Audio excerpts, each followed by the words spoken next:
Sir हम लोग last class में स्टेट्स ऑफ मैटर के बारे में पढ़े थे, सॉलिड, लिक्विड और गैस। आज हम लोग कौन सा टॉपिक पढ़ने वाले हैं? आज हमें टॉपिक है हमारा इंटरचेंज ऑफ स्टेट। हमारी टॉपिक इंटरचेंज ऑफ स्टेट है, जिसमें solid is getting converted into the liquid, phase transformation, solid changes into the liquid and again liquid changes into the gas.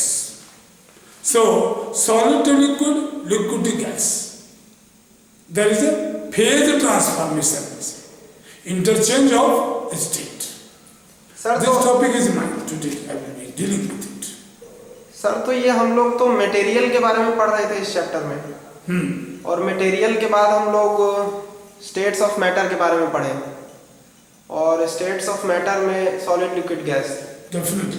तो अब इस स्टेट ऑफ मैटर में आप बोल रहे हैं कि सॉलिड कन्वर्टेड इनटू लिक्विड, तो क्या एक मटेरियल जो कि पहले सॉलिड था वो दूसरे मटेरियल में जो कि लिक्विड है ऐसा कन्वर्ट हो जाता है? ये फेज ट्रांसफॉर्मेशन है। एक सॉलिड है जिसके मॉलिक्यूल ज़्यादा क्लोजली पैक है, लेकिन जब हम उसका टेम्परेचर बढ़ाएंगे तो उसकी मॉलिक्यूलर वाइब्रेशन बढ़ेगा और वो लिक्विड में कन्वर्ट हो जाएगा।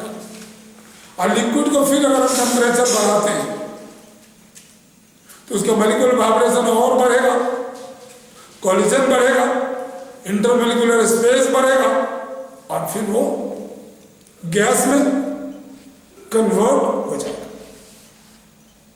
सर तो ये कन्वर्ट जो हो रहा है तो नया मटेरियल बन रहा है क्या? मटेरियल तो है, मैटर ही है, केवल उसकी अवस्था चेंज हो रही है, उसका स्टेट चेंज हो रहा है। पहले सॉलिड, लिक्विड और गैस अलग अलग हमने पढ़ाया था, तीनों की प्रॉपर्टी अलग अलग थी। अब हम ये बताने की कोशिश कर रहे हैं कि तीनों में एक संबंध है, और ये फेज ट्रांसफॉर्मेशन कोई भी अपने मॉलिक्यूलर स्थिति के कारण अपनी अवस्था में बनी रहती है, उसको मॉलिक्यूलर स्पेसिंग के कारण। हम आपको एक्सपेरिमेंटली ये दिखाएंगे सॉलिड कैसे लिक्विड में कन्वर्ट होता है और लिक्विड कैसे वेपर में कन्वर्ट होता है। अब वेपर को दोबारा से कंडेंस बैक करके हम लिक्विड में करके बताएंगे, और फिर लिक्विड को फ्रीज करेंगे तो वो सॉलिड बन जाएगा। क्या मैं दिखाऊं? ठीक है सर। आप जरा सा फोकस करके देखिए। देखो बच्चों, ये आइस है? एक सेकंड सर, दिख नहीं रहा है। ये आइस है? हाँ यस सर। अब हमने इसको बीकर में डाल दिया, देख रहे हैं? यस। अब हम इसको हीट करने के लिए छोड़ दिया, इसको ऊपर डाल दीजिए। अब ये गर्म होगा, धीरे धीरे ये आइस मेरा मेल्ट करके लिक्विड बनेगा। और देखिए ये लिक्विड हम इसे हीट कर रहे हैं। नाउ यू कैन सी इसमें देखिए लिक्विड को जब हम हीट करते हैं ये बॉयल कर रहा है और वेपर में कन्वर्ट हो रहा है। ये वेपर इज कमिंग आउट। हाँ वेपर आ रहा है कुछ। तो देखिए अभी मैंने बताया एक it is ice solid state, ये अभी मेल्ट हो रहा है। देखिए अभी लिक्विड आना शुरू हो जाएगा, ऐसा बनेगा। Then I am heating the liquid, liquid is converted into the vapour phase. So we say evaporation is taking places, liquid is boiling. The temperature at which any liquid boils is called its boiling point. ये वो temperature है जिस पर कोई भी liquid boil करता है तो वही उसे बॉइलिंग पॉइंट बोलते हैं। अब सवाल ये उठता है, ये इवैपोरेशन होगा, हमेशा होगा? हाँ हमेशा होगा, इवैपोरेशन हमेशा होगा, बॉइलिंग हमेशा नहीं होगा। ठीक है? अब देखिए, अगर आप चाहेंगे हम इसको दूसरे वे से भी हम आपको दिखा सकते हैं। You may take it another way of examples. Sir ये बर्फ तो लेकिन बिना गर्म किए भी पानी में बदल जाता है। It may take more time. क्या सर? बर्फ अधिक समय लेगा, बर्फ अधिक समय लेगा। तो ऐसा फायर क्या कर रहा है जो जल्दी वो पिघल रहा है? सर फायर एक तरह का लेटेंट हीट दे रहा है, जो फेज ट्रांसफॉर्मेशन में टेम्परेचर बढ़ाने से आइस के मॉलिक्यूल्स का वाइब्रेशन बढ़ता है। आइस के मॉलिक्यूल, इसके मॉलिक्यूल का वाइब्रेशन सॉलिड का बढ़ेगा तो आइस टेम्परेचर से उस मॉलिक्यूल के बीच की दूरी बढ़ेगी, और दूरी बढ़ने से ये लिक्विड हो जाएगा। सर ये फायर जब हम लोग बर्फ को जब हम लोग फायर के ऊपर रखे हैं तो इससे हम लोग पहले पढ़े थे कि सॉलिड के मॉलिक्यूल्स जो है वो काफ़ी क्लोजली पैक्ड रहते हैं, तो ये फायर जो है ये उस क्लोजली पैक्ड मॉलिक्यूल को दूर कर देता है। हाँ, जब मॉलिक्यूल्स क्लोजली पैक्ड है उसका वाइब्रेशन नहीं के बराबर है, जब आप उसमें एनर्जी देंगे उसकी काइनेटिक एनर्जी बढ़ेगा तो मॉलिक्यूल ऐसे ऐसे हिलना शुरू करेगा, और ये जो पैक है वो गैप क्रिएट हो जाएगा, मॉलिक्यूल में डिस्टेंस बन जाएगा, then it means it has come to the liquid state। तो सर जब हीट किया तो मॉलिक्यूल वाइब्रेट करेगा ज्यादा जोर से और लिक्विड में कन्वर्ट हो जाएगा। तो जब हीट नहीं करेंगे तो लिक्विड में कन्वर्ट नहीं होगा। ऑब्वियसली देर से होगा, क्योंकि मैं हीट ना करूंगा फिर भी एटमॉस्फेयर का तो टेम्परेचर है 30-35, उसमें धीरे धीरे आइस मेल्ट करेगा। आइस का तो टेम्परेचर 0 है, वो अपना एटमॉस्फेरिक टेम्परेचर 30 टेम्परेचर पर तो ले ही आएगा इसको। तो सर हीट करना मतलब कि जरूरी नहीं है कि आग से हीट करें। हाँ, कोई जरूरी आप छोड़ दीजिए तब भी ये वाटर बन जाएगा आइस, यहाँ के रूम टेम्परेचर पर। तो हीट जो है वो नॉर्मल एटमॉस्फेयर भी हीट कर देता है आइस को। हाँ, हीट करे नॉर्मल एटमॉस्फेयर हीट क्या करेगा, जितना इसके चारों तरफ टेम्परेचर है 2-3 घंटे में इसके अंदर का भी टेम्परेचर वही हो जाएगा। सराउंडिंग का टेम्परेचर हायर से लोअर फ्लो करता है तो चारों तरफ पर अधिक होगा टेम्परेचर, तो सारा टेम्परेचर अंदर की तरफ फ्लो करेगा, इसका टेम्परेचर बढ़ा देगा। अच्छा सर, तो हीट एटमॉस्फेयर जो है वो बर्फ को हीट करके पिघला देगा और जो फायर है वो बर्फ को जल्दी से हीट करके पिघला देगा। हाँ, जल्दी।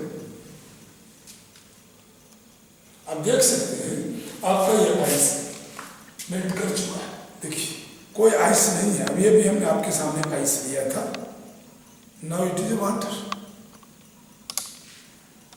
Now this water is I am heating, it is getting converted into the, अब देखिए हम आपको दिखाते हैं, देखिए ये वाटर वेपर इसमें आएगा।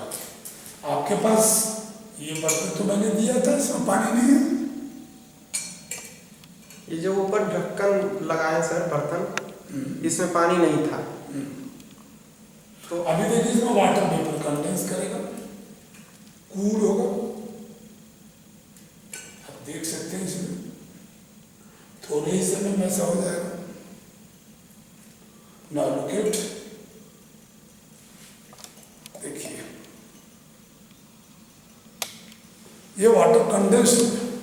वैसे भी नॉर्मल केस में भी बच्चे जानते होंगे कि प्रेशर कुकर की सीटी बनती है, उसके पास में कपड़े रखो, देखो कपड़ा वेट हो जाएगा, जो भी वाटर वेपर में बनता है वो वेट हो जाएगा। वेपर पर कपड़े रखोगे, कपड़े कंडेंस हो जाएगा वेपर, और क्लॉथ वेट हो जाएगा। So liquid ice to liquid, liquid to vapour, liquid to okay, liquid to vapour, vapour upon condensation, liquid to vapour, vapour upon condensation, again liquid.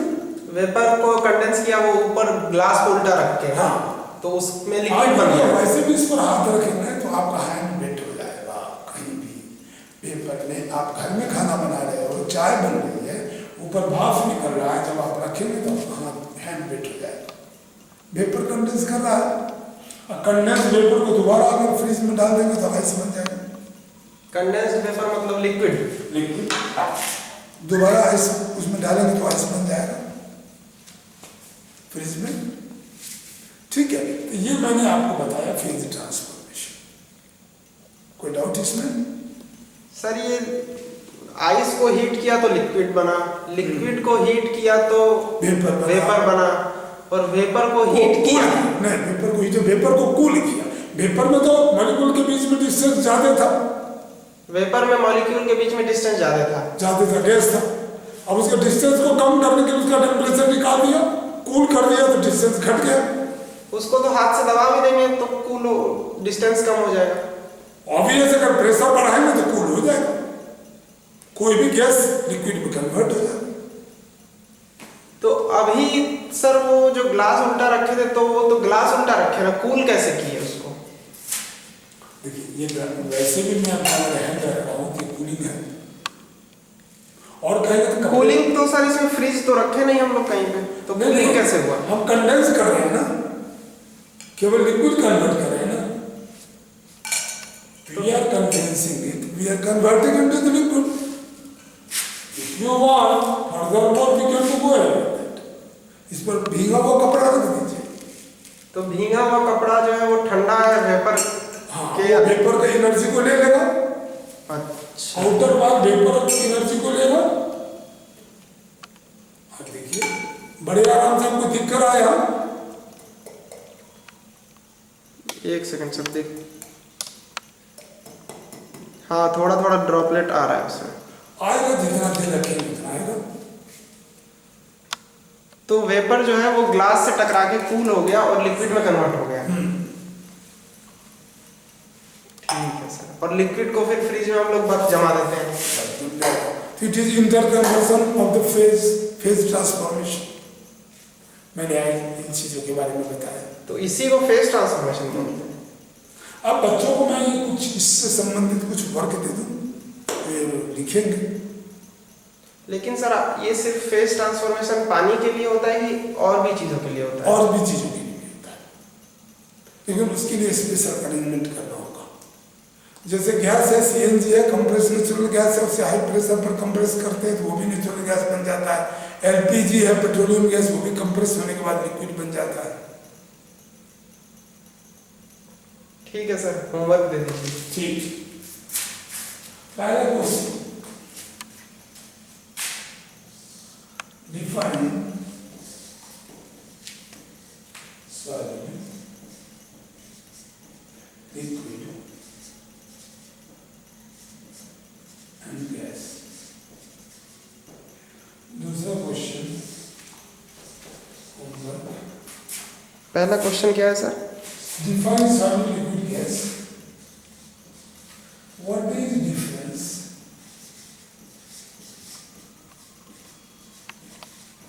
What is the difference between solid, liquid and gas? Third question, what is matter?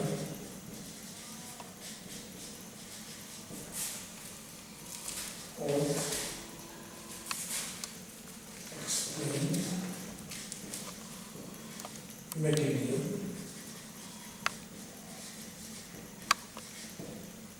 Fifth question,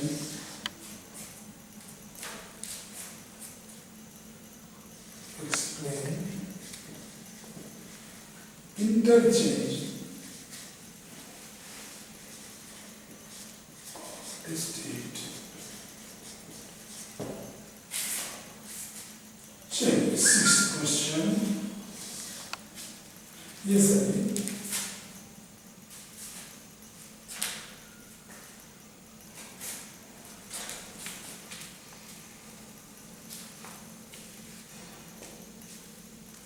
Why ice melts upon heating?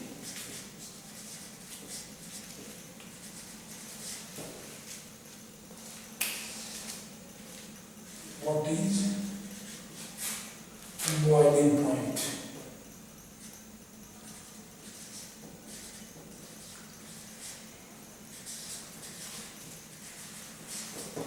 Okay. These are our questions. Please do.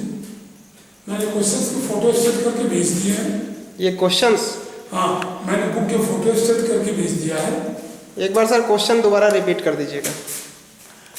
Define solid, liquid and gas. Define करना है हम लोगों को, solid क्या है, liquid क्या है और गैस। दूसरा क्वेश्चन है what is the difference between solid, liquid and gas. Difference between solid, liquid and gas. ठीक है सर। तीसरा क्वेश्चन है what is matter. What is matter. What is matter. चौथा क्वेश्चन है explain material. What is matter और फिर चौथा question है एक्सप्लेन मटेरियल। पांचवा क्वेश्चन है एक्सप्लेन इंटरचेंज। इंटरचेंज कर दीजिए। Explain interchange of state.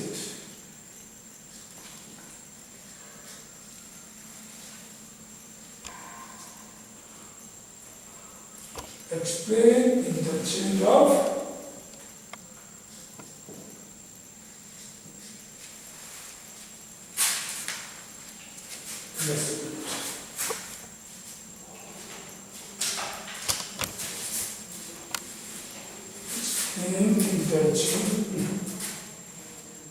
Explain interchange of state. हाँ,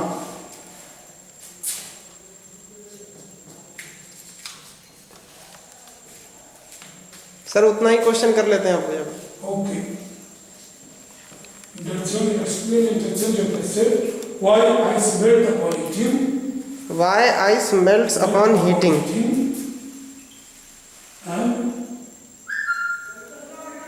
what is boiling point. And what is boiling point. Boiling. ठीक है सर, ये क्वेश्चन हम लोग करके आएंगे। Okay, thank you. Thank you sir.